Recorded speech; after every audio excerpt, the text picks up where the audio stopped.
अस्सलाम वालेकुम friends, welcome to our channel family TV. दोस्तों, इस दुनिया में अल्लाह ताला ने बहुत से राज रखे हुए हैं। कुछ राजों के ऊपर से तो अल्लाह ताला ने वक्त आने पर पर्दा हटा दिया ताकि इंसान को इल्म दिया जा सके, मगर कुछ राज ऐसे भी हैं जिनके ऊपर से जब इंसान ने पर्दा हटाने की कोशिश की तो अल्लाह ताला ने उन राजों को करने से इस दुनिया में उन्हें मना फरमा दिया और उन राजों के ऊपर ऐसा पर्दा रख दिया जिसे आज तक कोई भी फाश नहीं कर सकता। तो आज की इस वीडियो में हम ऐसे एक्सपेरिमेंट्स का जिक्र करेंगे जिनसे ऐसे राजों के ऊपर से पर्दा हटाने की कोशिश की गई। दोस्तों, experiment number 1, the Russian sleep experiment. दोस्तों, 1940 में रशिया ने एक ऐसा तजर्बा किया जिसने रशियन रिसर्चर्स को हद से ज़्यादा डरा दिया। दोस्तों, दरअसल ये रशियन रिसर्चर्स ने तजर्बा इन कैदियों पर किया जो वर्ल्ड वॉर 2 में पकड़े गए। गाइस, ये एक्सपेरिमेंट इसलिए किया गया क्योंकि रिसर्चर्स ये देखना चाहते थे कि क्या इंसान 30 दिन तक लगातार जाके जिंदा रह सकता है। इन कैदियों को कहा गया कि तजर्बे के बाद इन्हें छोड़ दिया जाएगा। ये 5 कैदी थे और इन्हें एक बंद कमरे में रखा गया जिसमें खाने पीने की सहूलियात भी मौजूद थी और पढ़ने के लिए कुछ बुक्स भी थी ताकि ये जाग सकें। दोस्तों, ये कैदी इस बात पर राजी हो गए। इस कमरे में एक एक्सपेरिमेंटल गैस भी छोड़ी गई जिसने इन कैदियों को जगाए रखा। 4 दिन तो बड़े आराम से गुजरे, मगर 5वें दिन इनकी ज़हनी हालत ख़राब होने लगी। वो एंजाइटी और पागलपन की तरफ बढ़ने लगे। वो खुद से बातें करते रहे। इस कमरे में एक माइक्रोफोन भी लगाया गया जिससे इनकी आवाज़ें साफ सुनी जा सकती थीं। दोस्तों, 9वें दिन एक कैदी चीखता हुआ भागने लगा और चिल्लाने लगा। इसके चिल्लाने की वजह से इसके गले की वोकल कॉर्ड्स फट गए, मगर बाकी के कैदी खुद से बातें कर रहे थे और सुकून और आराम के साथ बैठे हुए थे। दोस्तों, उसके बाद यहाँ से कोई भी आवाज़ न आई जिसकी वजह से रिसर्चर्स कंफ्यूज हो गए। इसलिए 14वें दिन वो रिसर्चर्स उस कमरे में दाखिल हुए, मगर कमरे की हालत बहुत ज़्यादा अफसोसनाक और ख़तरनाक थी। उन्होंने गैस तो बंद कर दी थी, मगर सारे कैदी पागल हो चुके थे। वो एंजाइटी का शिकार हो चुके थे और वो अपना ही गोश्त और ऑर्गन्स खा रहे थे। जब वो कमरे में दाखिल हुए तो उन्होंने सारे कैदियों को पीछे हो जाने का कहा और इसके बदले में आज़ादी की पेशकश भी की, मगर कैदी कहने लगे कि हमें आज़ादी नहीं चाहिए, हम यही रहना चाहते हैं। वहाँ पर मौजूद कैदी पागल हो चुके थे और इस कमरे को खून से भर चुके थे।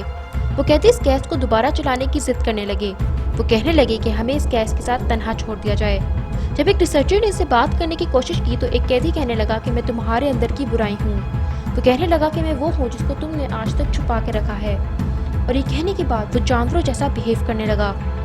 दोस्तों, उसी वक्त उस रिसर्चर ने बाकी के कैदियों को और उस कैदी को गोली मार दी। ये तजुर्बा किस हद तक दुरुस्त है और किस हद तक झूठ के दावे के साथ तो नहीं कहा जा सकता, मगर इसके मुतालिक काफ़ी सबूत आपको इंटरनेट पर मिल सकते हैं। Number 2, the Mendel's experiment.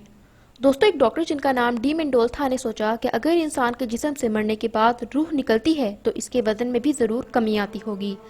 लिहाजा इन्होंने एक तजर्बा किया। इन्होंने 6 करीबुल मर्ग मरीज़ लिए। इन्होंने हर मरीज़ का वज़न किया। जब ये मरीज़ मर गए तो इनका दोबारा वज़न किया गया। पहले आदमी के वज़न में 20 औंस की कमी वाक़या हुई। दूसरे मरीज़ के वज़न में भी मरने के बाद कमी आई, मगर फिर वो पहले जैसा हो गया। तीसरे आदमी के वज़न में भी कमी आई, मगर वज़न फिर पहले से भी ज़्यादा हो गया, जबकि चौथे के वज़न में 26 ग्राम का इजाफा हो गया। इस वजह से डॉक्टर कंफ्यूज हो गए, मगर बाद में इस तजर्बे पर पाबंदी आयद कर दी गई। Number 3, doctor Roberts experiment. दोस्तों, इसी तरह 1936 में एक अमेरिकन डॉक्टर जिनका नाम डॉक्टर रॉबर्ट था ने सोचा कि एक डेड बॉडी में अगर दोबारा ब्लड सर्कुलेशन यानी खून की गर्दिश की जाए तो इसकी बॉडी को यकीनन दोबारा जिंदा किया जा सकता है। इसके लिए इन्होंने कुछ मुर्दा अफराद को लिया और इनको एक खास किस्म का इंजेक्शन लगाया ताकि इनका जमा हुआ खून दोबारा पतला होकर जिस्म में दौड़े। इन्होंने इन डेड बॉडीज को बेड पर लिटाकर हिलाना शुरू किया ताकि खून की गर्दिश हो और मुर्दा जिस्म फिर से जिंदा हो जाए। इस तजर्बे पे कोई भी कामयाबी न हुई, इसलिए ये दोबारा डॉग्स पर किया गया और गिवन इंफॉर्मेशन के हिसाब से 5 में से 3 डॉग्स आधे तौर पर हिले और फिर खामोश हो गए, मगर बाद में यूएस गवर्नमेंट ने इस पर पाबंदी आयद कर दी कहकर कि ये मुर्दों की तस्लील है। मगर फिर दोस्तों 1940 में एक मरे हुए डॉग के कटे हुए सर को एक मशीन जिसे ऑटोजेक्टर का नाम दिया जाता है पर रखी गई। इस मशीन के जरिए से इसे नया खून देने की कोशिश की गई ताकि इसका सर जिस्म दोबारा जिंदगी पाए, और दावे के हिसाब से इस अमल से वो सर हिला और तो और इसने अपने कान भी हिलाए। इसके बाद इस अमल पर भी जानवरों की तकलीफ को मद्देनजर रखते हुए पाबंदी आयद कर दी गई। Thanks for watching our video. अगर आपको वीडियो अच्छी लगी हो तो इसको लाइक, शेयर, सब्सक्राइब और कमेंट करना बिल्कुल भी मत भूलिएगा, और मज़ीद नोटिफिकेशंस के लिए बेल आइकन को भी प्रेस कर दीजिए। अल्लाह हाफिज़।